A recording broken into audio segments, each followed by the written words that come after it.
আসসালামু আলাইকুম। আজকে আমার জীবনের সবচেয়ে গুরুত্বপূর্ণ কিছু কথা বলবো, পারলে ভিডিওটা দেখার পরে শেয়ার করে দিন। আমি চাই আমার এই ভিডিওটা আমার শুভাকাঙ্ক্ষী বা আমার পরিচিত মানুষের কাছে গিয়ে পৌঁছায়।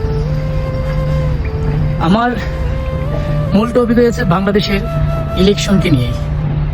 ইলেকশনকে কেন্দ্র করে আমার জীবনের সবচেয়ে কষ্টের কথাগুলো বলবো। স্বাধীনতা যুদ্ধের 54 বছর হয়ে গেছে, বাংলাদেশের ক্ষমতা বিভিন্ন রাজনৈতিক দলের হাতে গেছে, ক্ষমতা বদল হয়েছে, কিন্তু বাংলাদেশ বদলাই নাই। আর সবচেয়ে দুঃখের বিষয় হয়েছে, বাংলাদেশ হয়েছে পৃথিবীর সবচেয়ে অবহেলিত একটি দেশ, অবহেলিত জাতি। আমরা বাঙালিরা নিজের দেশে কর্মসংস্থান নাই বলেই বিভিন্ন দেশে আসি। আর এই বিদেশে আসার পিছনে আমি মাদ্রাসায় লেখাপড়া করিনি, তারপরে খুব গুরুত্ব দিয়ে জানাজা দোয়া শিখছিলাম, বাবার জানাজা পড়াবো। এবং আমার ছোট ভাইও বাবার জানাজা পড়াইতে পারতো, কারণ সে মাদ্রাসায় পড়ছে। ভাগ্যের কি নিয়ম ইতিহাস, আমরা 3 ভাই থেকে 1 ভাইও বাবার জানাজা পড়াইতে পারি না, এমনকি বাবার লাস্টও চোখে দেখতে পারি নাই। এটার পিছনে আমি আমার দেশকে অপরাধী করবো, কারণ আমার দেশে যদি কর্মসংস্থান থাকতো,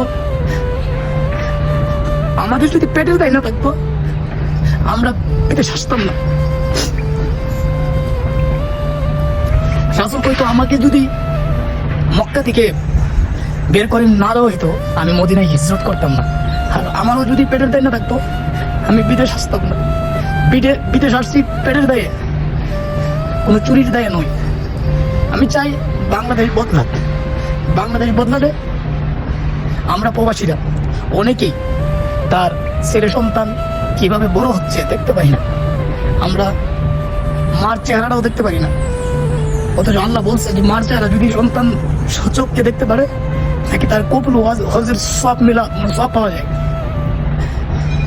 আমি চাই বাংলাদেশের সবাই এই 13 জাতীয় সংসদ নির্বাচন আমার তো আর একদিন বাকি, আপনারা সঠিক মানুষটিকে ভোট দিয়ে বাংলাদেশের নির্বাচিত করবেন।